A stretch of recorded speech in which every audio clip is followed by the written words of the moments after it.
Welcome to Kenton Teaches. Enjoy the video. In this video, I will explain how to study physics for BITSAT. First, begin by thoroughly understanding the BITSAT physics syllabus.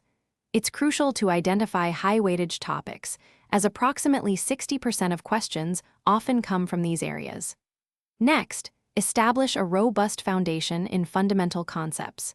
This means mastering basic principles before tackling complex problems. Dedicate about 2 hours daily to conceptual learning and problem solving to ensure steady progress. Achieving conceptual clarity is paramount. Don't just memorize formulas, understand their derivations and the underlying physical principles. After grasping a concept, immediately move to practice.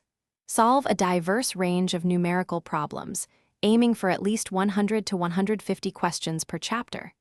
This extensive practice helps solidify your understanding and improves problem-solving speed, which is vital for the BITSAT exam.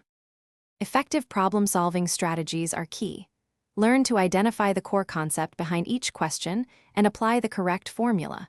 Time management is equally critical for BITSAT, where you have about 1 minute per question.